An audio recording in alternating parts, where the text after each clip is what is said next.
الحمد للہ وحدہ لا شریک لہ والصلاة والسلام علی من لا نبی بعدہ اما بعد بسم اللہ الرحمن الرحیم عن ابی سعید الخدری رضی اللہ تعالی عنہ ان النبی صلی اللہ علیہ وسلم قال ما من مسلم يدعو بدعوة ليس فيها اسم ولا قطيعة رحم الا اعطاه الله بها احدى ثلاث اما ان يعجل له دعوته واما ان يدخرها له في الآخرة واما ان يصرف عنه من السوء مثلها قالوا اذا نكثر قال الله اکثر او كما قال علیہ الصلوۃ والسلام۔ بسم اللہ الرحمن الرحیم۔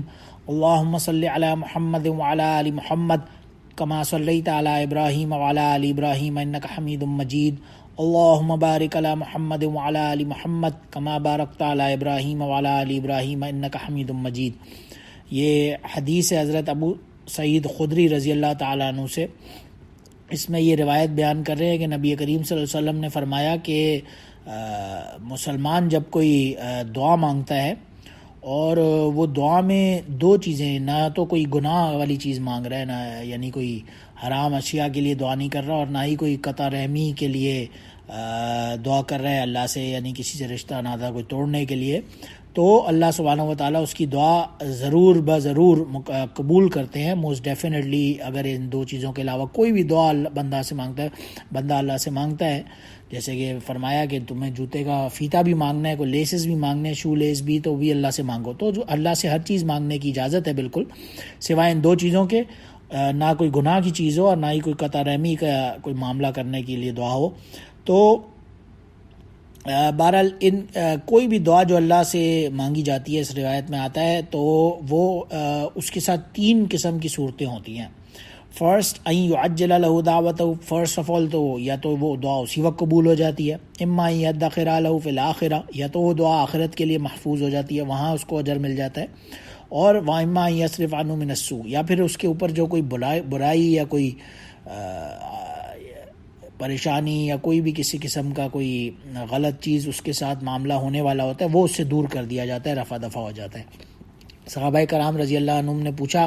اذا نکثر، تو پھر تو ہم بہت زیادہ دعائیں مانگا کریں یعنی اللہ سے، تو نبی کریم صلی اللہ علیہ وسلم نے فرمایا اللہ کے پاس اس سے بھی زیادہ ہے، اللہ اکثر۔ بہرحال بہت سے لوگ کیونکہ ناواقفیت سے کی وجہ سے قبولیت دعا کے لیے بہت ہی یعنی کہ ایک کنفیوژن کی وجہ سے، یا اپنی مس انفارمیشن کی وجہ سے، یا لیک آف انفارمیشن کی وجہ سے اس کا مطلب صرف یہ سمجھتے ہیں کہ بھائی جو بھی کچھ اللہ سے مانگے وہ اس کو اسی وقت اگر مل گیا تو ٹھیک ہے، اگر نہیں ملا تو وہ دعا قبول نہیں ہوئی، جبکہ یہ بہت ہی بڑی غلط فہمی ہے، مسکنسیپشن ہے۔ اس روایت میں اس کی بہت ہی کلیئرٹی کے ساتھ بیان کیا گیا کہ جو بھی کوئی اللہ سے دعا مانگتا ہے وہ اللہ ضرور قبول کرتا ہے، بس یہ تین صورتیں ہیں دعا کی قبولیت کی جو اس روایت میں بیان کی گئیں۔ کبھی تو وہ اسے اسی وقت عطا فرما دیتا ہے اللہ سبحانہ و تعالیٰ جو اس نے مانگا ہے، ظاہر ہے اسی کو تو ڈیفینیٹلی اس سے کہا گیا یعجل لہ، یعنی کہ معجل یعنی کہ فوری اس کو مل گیا، یا پھر اس کی عوض اس کو آخرت میں بہت زیادہ نعمتیں ملنے کا فیصلہ ہو جاتا ہے، اور یا پھر اس کے اوپر کوئی مصیبت آنے لگتی ہے تو وہ اس سے ٹل جاتی ہے۔ ظاہر ہے بہت سے لوگ اب کنفیوژن کا سوال ہوتے ہیں، اب مثال کے طور پہ کوئی بندہ ہے، دولت اس کے لیے فتنہ ہے، تو اللہ سبحانہ و تعالیٰ ضروری نہیں ہے اسے اسی دنیا میں دولت عطا فرمائے اگر اس نے دولت مانگی ہے، بلکہ اسے آخرت میں اس کے بدلے عوض اس سے بھی بڑھ کر کوئی انعام دے دیا جائے گا۔ اسی طرح بہت سے لوگ ہیں جن کے لیے اقتدار یعنی کہ پاور، کرسی کا جو ہے وہ معاملہ اچھا نہیں ہے۔ مثال کے طور پہ بہت سے لوگ ہیں جو اقتدار میں آنے کے بعد ان کے لیے بہتری ہوتی ہے، لیکن بہت سے لوگ مثال کے طور پہ حجاج تھا، ابن زیاد تھا، اس طرح کے بہت سے لوگ ہیں جن کے لیے حکومتی جو اقتدار ہے وہ تو اللہ سے دوری اور اس کے غضب کا سبب بن جاتا ہے۔ تو اسی لیے اس روایت میں تین صورتیں بتائی گئی دعا کی قبولیت کی، کہ اگر جو ہم نے مانگا بھی ہے ممکن ہے، جیسے کہ قرآن پاک میں آتا ہے آسان تقریو شیئن وهو خیر لکم، بہت سی ایسی چیزیں ہیں جس میں تم اپنے لیے کراہت بیان کر رہے ہو لیکن اس میں تمہارے لیے اللہ نے خیر رکھی ہے، اور آسان تحب شیئن وهو شر لکم، بہت سی ایسی چیزیں ہیں جو تم اپنے لیے پسند کر رہے ہو، تم یہ چاہ رہے ہو مجھے مل جائے، لیکن دراصل ان ریالٹی اس میں شر ہے اللہ کی طرف سے۔ تو وہ دعا وہیں نقد جسے کہا جاتا ہے، کیش کہا جاتا ہے، اسی وقت قبول ہونے کی بجائے اسے آخرت میں اس کے بدلے، اس کے عوض بہت بڑا اجر اللہ سبحانہ و تعالیٰ اس کے عوض میں، اس کی ان ریوارڈ اسی دعا کے آخرت میں عطا فرما دیں گے۔ تو بہرحال دعا کا قبولیت ہونے میں تو کوئی شک کی بات ہی نہیں ہے، بس یہ 3 فارمز ہیں جس کی بیس کے اوپر دعا قبول ہونے کا جو معیار ہے وہ سیٹ ہوتا ہے۔ اور دعا کی قبولیت کے اعتبار سے فرسٹ آف آل تو کچھ چیزیں دماغ میں رکھنی چاہیے۔ نمبر 1 از کہ اس کے کچھ آداب بھی ہوتے ہیں دعا مانگنے کے لیے بھی۔ سب سے پہلے تو اگر کسی دوسرے کے لیے مثال کے طور پہ بندہ دعا کر رہا ہے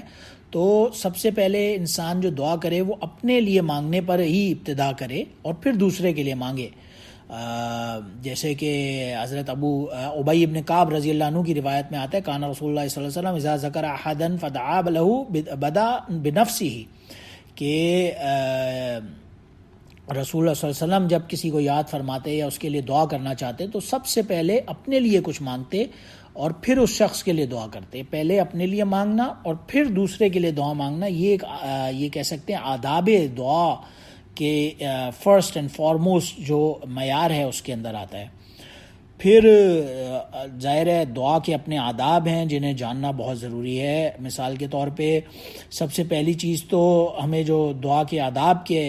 حوالے سے بتائی گئی وہ ہاتھ اٹھا کر دعا مانگنا ہے۔ ابن عباس رضی اللہ عنہ فرماتے ہیں کہ صلی اللہ ببطون اکفکم ولا تسلوا بظہورها فاذا فرغتم فامسحوا بها وجوہکم، کہ رسول اللہ صلی اللہ علیہ وسلم نے فرمایا اللہ سے اس طرح ہاتھ اٹھا کے دعا مانگو کہ تمہاری جو ہتھیلیوں کا رخ ہے وہ سامنے کی طرف ہو اور ہاتھ الٹے کر کے نہ مانگو۔ جب دعا کر چکو تو اپنے ہاتھ چہرے پر پھیر لو، فامسحوا بها وجوہکم، اپنے ہاتھوں کو چہرے پر پھیر لو، یعنی جو بیک ہے ہاتھ کا وہ آپ کی طرف نہ فیسنگ ہو بلکہ فرنٹ پام فیسنگ ہو، اور اللہ سے دعا ہاتھ اٹھا کر مانگی جائے اور پھر دعا کرنے کے بعد ہاتھ چہرے پر پھیر لیے جائیں۔ یہ دعا کا سب سے بڑے آداب میں سے پہلا ادب ہے۔ یعنی کہ بعض روایات سے یہ پتہ چلتا ہے کہ جب نبی کریم صلی اللہ علیہ وسلم آنے والی اور کوئی نازل ہونے والی کسی بلا یا کسی پریشانی یا کسی مصیبت کو رکوانے کے لیے اللہ سے دعا کرتے تو ہاتھوں کی پشت یعنی کہ بیک جو ہوتی وہ آسمان کی طرف ہوتی، اور جب دنیا یا آخرت کی کوئی خیر یا کوئی بھلائی مانگتے تو سیدھے ہاتھ اپنے سامنے پھیلا کے مانگتے تھے۔ بہرحال یہ ایک رسول اللہ صلی اللہ علیہ وسلم کی سنتوں میں سے ایک سنت ہے کہ کوئی برائی سے رکنے یا پریشانی سے کو دور کرنے کے لیے دعا مانگتے تو ہاتھ آسمان کی طرف بلند کرتے اور پشت آسمان کی طرف اینڈ فرنٹ پام اپنی طرف فیسنگ ہوتا، اور پھر اگر دنیا آخرت کی کوئی بھلائی مانگ رہے ہوتے تو سامنے اپنے فرنٹ صدر یعنی پیٹ کی طرف یا سینے کی طرف اپنے ہاتھ سامنے کی طرف ہوتے اور پام اپنی باڈی کی طرف اور اپنی بیک جو ہوتی وہ سامنے کی طرف ہوا کرتی تھی۔ اور اسی طرح ایک دوسری بھی روایت میں حضرت صاحب بن یزید رضی اللہ عنہ اپنے والد صاحب سے روایت بیان کرتے ہیں جس میں نبی کریم صلی اللہ علیہ وسلم کانا اذا دعا فرفع یدیہ مسح وجہہ بیدیہ کہ جو ان کے والد تھے حضرت صاحب بن یزید، ایک تابعی ہیں، تابعی کہا جاتا ہے جو صحابہ کے بعد والا دور تھا، ان کو تابعین کا دور کہا جاتا ہے، ایک تابعی تھے۔ یہ اپنے والد یزید بن سعید بن ثمامہ رضی اللہ عنہ سے روایت کرتے ہیں کہ نبی کریم صلی اللہ علیہ وسلم جب دعا کیا کرتے تو ان کا ایک روٹین تھا، دستور تھا کہ اپنے ہاتھ اٹھا کے دعا مانگتے اور آخر میں اپنے ہاتھ کو اپنے چہرے پر اپنے فیس کے اوپر پھیر لیا کرتے تھے۔ بہت سے حضرات انس رضی اللہ عنہ کی ایک روایت سے کنفیوژن کا شکار ہوئے ہیں، لیکن ایک بات بالکل کیٹیگورکلی امام نووی رحمہ اللہ نے شرح مہذب کے اندر تقریباً 30 کے قریب احادیث کو جمع کر کے یہ بالکل اس کے متعلق یونینیمسلی یکجا کر دیا ہے کہ جو دعا ہے اس میں ہاتھ اٹھانا اور آخر میں دعا کو ہاتھ پر پھیرنا یہ رسول اللہ صلی اللہ علیہ وسلم سے تواتر کے ساتھ یعنی کہ کنٹینیوسلی بہت سارے صحابہ کرام رضی اللہ عنہم کے تھرو ثابت ہے، اور یہی دعا کا سب سے بہترین طریقہ ہے کہ ہاتھ اٹھا کر دعا مانگی جائے۔ اور پھر دعا مانگنے میں ہی سب سے جو پہل ہے، سب سے جو سٹارٹ ہے دعا کا وہ ظاہر حمد و صلات کے ساتھ ہونا چاہیے، جیسے کہ فضالہ بن عبید رضی اللہ عنہ کی روایت ہے جس میں وہ فرماتے ہیں کہ انہوں نے رسول اللہ صلی اللہ علیہ وسلم سے نے ایک مرتبہ ایک آدمی کو سنا یدعو فی صلاتی لم یحمد اللہ ولم یصلی، کہ ایک آدمی دعا کر رہا تھا، اس نے حمد و صلات سے سٹارٹ نہیں کی اپنی دعا. اس پر رسول اللہ صلی اللہ علیہ وسلم نے عجل ھذا ثم دعاه فقال له او لغیری، نبی کریم صلی اللہ علیہ وسلم نے اس کو بلایا اور پھر اسی بندے سے یا کسی دوسرے سے کہا، فرمایا کہ اذا صلی احدکم فلیبدأ بتحمید ربہ وثناء علیہ ثم یصلی علی النبی صلی اللہ علیہ وسلم ثم یدعو بعد بما شاء، کہ اس بندے کو خاص طور سے نصیحت فرمائی نبی کریم صلی اللہ علیہ وسلم نے کہ جب تم دعا مانگا کرو تو سب سے پہلے حمد بیان کرو، اللہ کی تحمید بیان کرو، اور اس کے بعد نبی کریم صلی اللہ علیہ وسلم پر درود و سلام بھیجو، اور یہ حمد و ثنا صلات کے بعد پھر تم اپنے لیے جو بھی چاہو اللہ سے مانگو، اور پھر دعا جب مانگ لو تو اس کے بعد آمین کہا کرو. جیسے کہ حضرت یہ ایک دوسری روایت ہے حضرت ابو زہیر نمیری رضی اللہ عنہ سے کہ ایک مرتبہ وہ فرماتے ہیں کہ ہم نکلے نبی کریم صلی اللہ علیہ وسلم کے ساتھ ایک رات کہیں پر، ہم ایک آدمی کے پاس سے گزرے جو بہت ہی کسی مسئلے میں اپنے لیے دعائیں مانگ رہا تھا. نبی کریم صلی اللہ علیہ وسلم نے فرمایا کہ اوجب ان ختم فقال رجل من القوم بأي شيء يختم یا رسول اللہ قال بآمین، کہ اس نے اپنے لیے دعا کو یعنی جو بھی اس نے دعا کی ہے اللہ کے حضور، اگر اس نے دعا کا خاتمہ صحیح کیا ہے اور اس کی مہر ٹھیک لگائی، یختم ختمہ یہ مہر کہتے ہیں، اسٹیمپ کہا جاتا ہے، کہ اس نے بالکل کنکلوڈ یا کلوز اپنی صحیح کلوزنگ کی ہے اگر دعا کی، تو اس نے جو مانگا ہے وہ قبول ہوگا.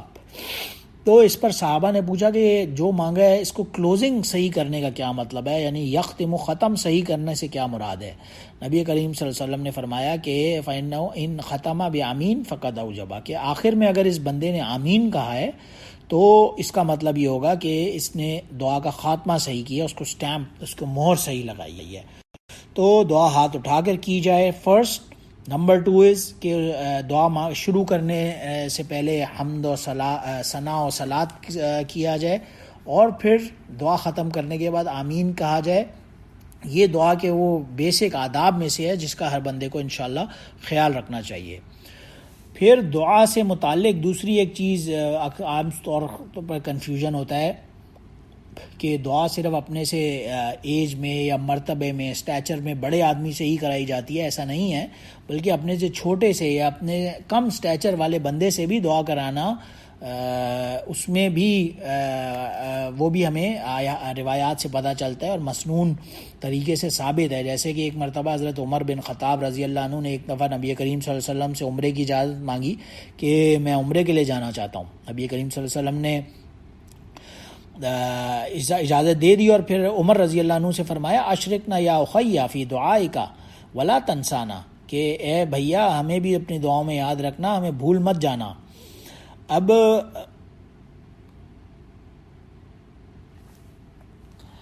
اس روایت میں حضرت عمر رضی اللہ عنہ بیان کرتے ہیں کہ ما یسرنی انا لی بحد دنیا،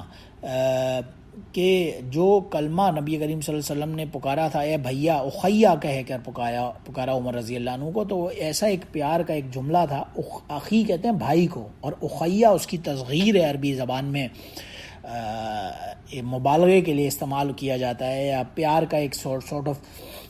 یہ سمجھے جیسے بھیا کہا جاتا ہے کسی بھائی کو، اپنے بڑے بھائی کو کوئی بھیا کہے، تو اس طرح سے اخیا کہہ کر پکارا عمر رضی اللہ عنہ کہ میرے بھائی مجھے بھی اپنی دعاؤں میں ہمیں بھی یاد رکھنا اور ہمیں بھول نہ جانا. تو عمر رضی اللہ عنہ کو یہ بات اتنی پسند آئی. لیکن اس سے بہرحال پتہ یہی چلا کہ اپنے سے مرتبے میں کم کسی شخص کو بھی دعاؤں کے لیے کہنے میں کوئی قباحت کی بات نہیں ہے، وہ بھی کہا جا سکتا ہے. جیسے کہ نبی کریم صلی اللہ علیہ وسلم عمر رضی اللہ عنہ سے فرما رہے ہیں کہ ہمارے لیے بھی دعائیں کرنا، حالانکہ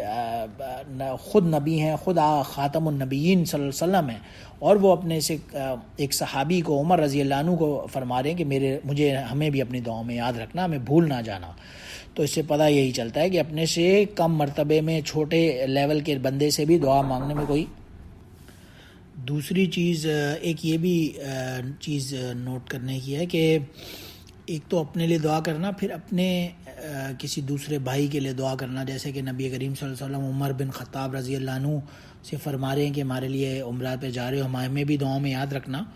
تو اس سے ایک دوسری بھی چیز پتہ چلتی ہے، اپنے کسی دوسرے کے لیے دعا کرنا اس کی بھی بڑی فضیلت ہے، اور بلکہ کسی ایسے بندے کے لیے دعا کرنا جو اس وقت وہاں موجود نہیں ہے، اپنے کسی بھائی کے لیے دعا کرنا، اس کا بہت بڑا ایک مقام اور مرتبہ ہے۔ جیسے کہ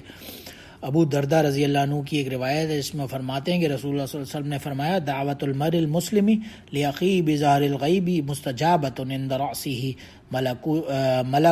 موکل کلما دعا لاخیہ بخیر قال الملک الموکل بہ آمین ولک بمثلہ، کہ نبی کریم صلی اللہ علیہ وسلم نے فرمایا کہ ایک آدمی جب اپنے کسی مسلمان بھائی کے لیے اس کی غیر موجودگی میں، اس کی ایبسنس میں دعا کرتا ہے تو وہ قبولیت کا ایک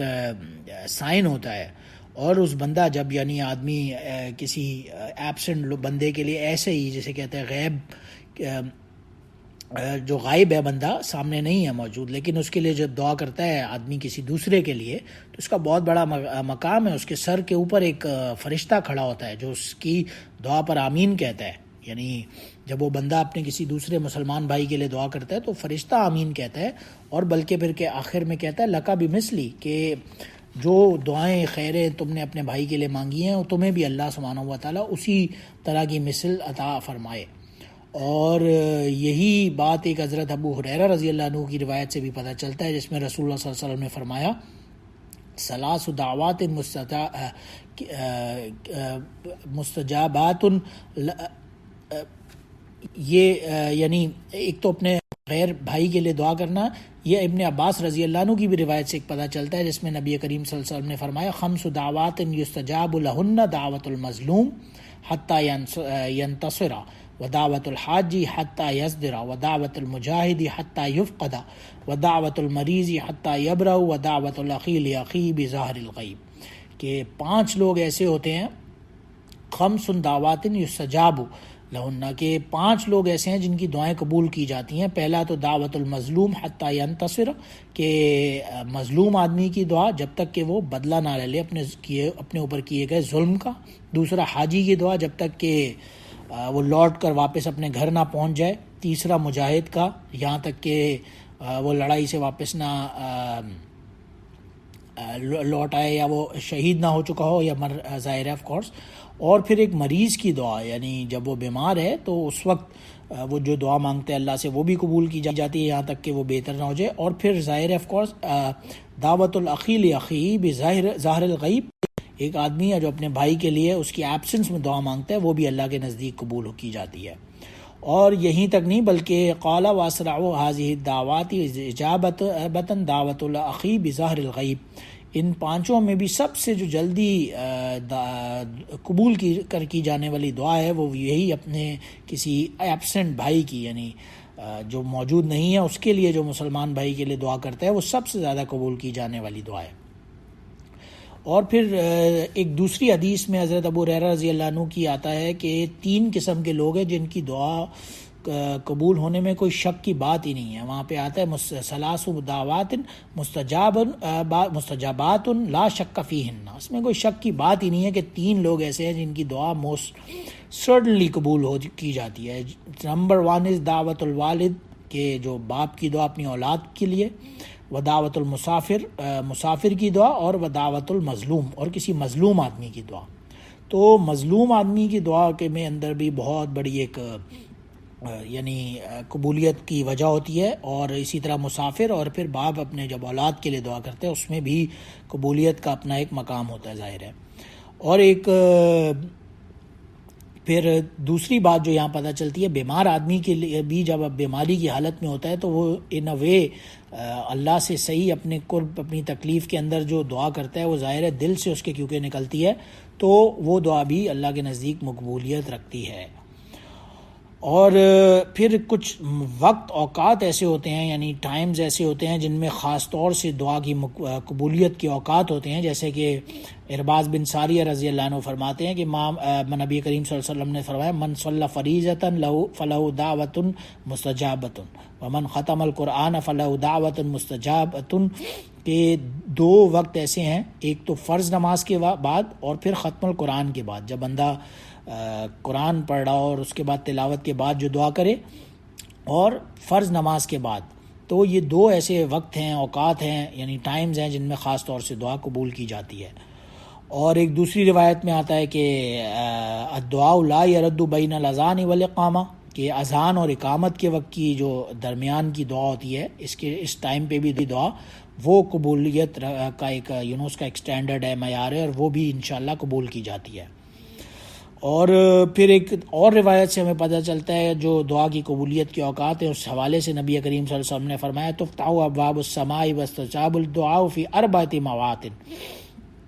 کہ 4 موقع ایسے ہیں جس میں دعا خصوصیت سے قبول کی جاتی ہے. نمبر 1 ہے ظاہر ہے اللہ کے راستے میں جو جنگ کے لیے بندہ نکلا ہوا ہے اس کی دعا، اور پھر جو آسمان سے بارش جس وقت ہو رہی ہوتی ہے اس وقت کی دعا، اور نماز کے وقت کی دعا، اور چوتھی جو چیز یہاں پہ فرمائی گئی وہ اللہ کعبۃ اللہ کو دیکھتے وقت عند رؤیت الکعبہ، جب کعبے کی طرف کوئی بندہ دیکھ کر دعا مانگتا ہے، وہ بھی اللہ کے نزدیک قبولیت کے لیے زیادہ ایک مقام رکھتی ہے. اور ایک اور روایت سے ہمیں پتہ چلتا ہے کہ ثلاثۃ مواطن لا ترد فی دعوۃ رجل یکون فی بریۃ حیث لا یراہ احد الا اللہ فیقوم ویصلی، ایک آدمی جو بالکل جنگل بیابان کہیں بالکل ویرانے میں، کہیں دور دراز کسی علاقے میں جہاں کوئی نہ بندہ نہ بندے کی ذات کوئی موجود نہیں ہے، اور وہاں پہ وہ کھڑا ہوتا ہے اور نماز پڑھتا ہے اور پھر اللہ سے جو دعا کرتا ہے، یعنی کہ خلوت کے اندر، بالکل تنہائی کے اندر، تو وہ بھی اللہ کے نزدیک قبول کی جاتی ہے. اور لیکن ایک دوسری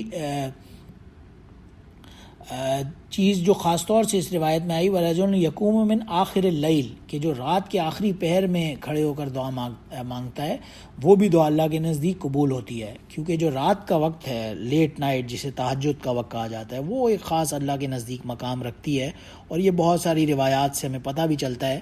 ایک دوسری روایت میں بھی آتا ہے جس میں حضرت جابر رضی اللہ عنہ روایت بیان کرتے ہیں کہ انہوں نے سنا نبی کریم صلی اللہ علیہ وسلم سے فی اللیل لساعۃ لا یوافقها رجل مسلم یسأل اللہ فیہا خیرا من امر الدنیا والآخرہ الا اعطاہ ایاہ وذلک کل لیلۃ، کہ رسول اللہ صلی اللہ علیہ وسلم نے اس روایت میں فرمایا کہ رات میں ایک خاص وقت ہے جو اللہ کا بندہ اس وقت اللہ سے دعا کرتا ہے، دنیا یا آخرت کی کوئی بھی خیر یا بھلائی وہ اللہ سے مانگتا ہے تو اللہ اس کو ضرور بضرور عطا فرما دیں گے.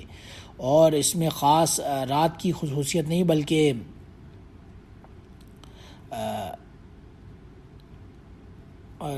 کوئی ایک یعنی پرٹیکولر رات کی بات نہیں، بلکہ آگے آخر میں فرمایا وذالک کل لیلۃ، یہ ایوری ڈے، ایوری نائٹ، ہر روز رات کو ایک ایسی گھڑی ہے، اللہ جو بھی بندہ اللہ سے دعائیں مانگتا ہے وہ یہ ہر رات میں اللہ سے وہ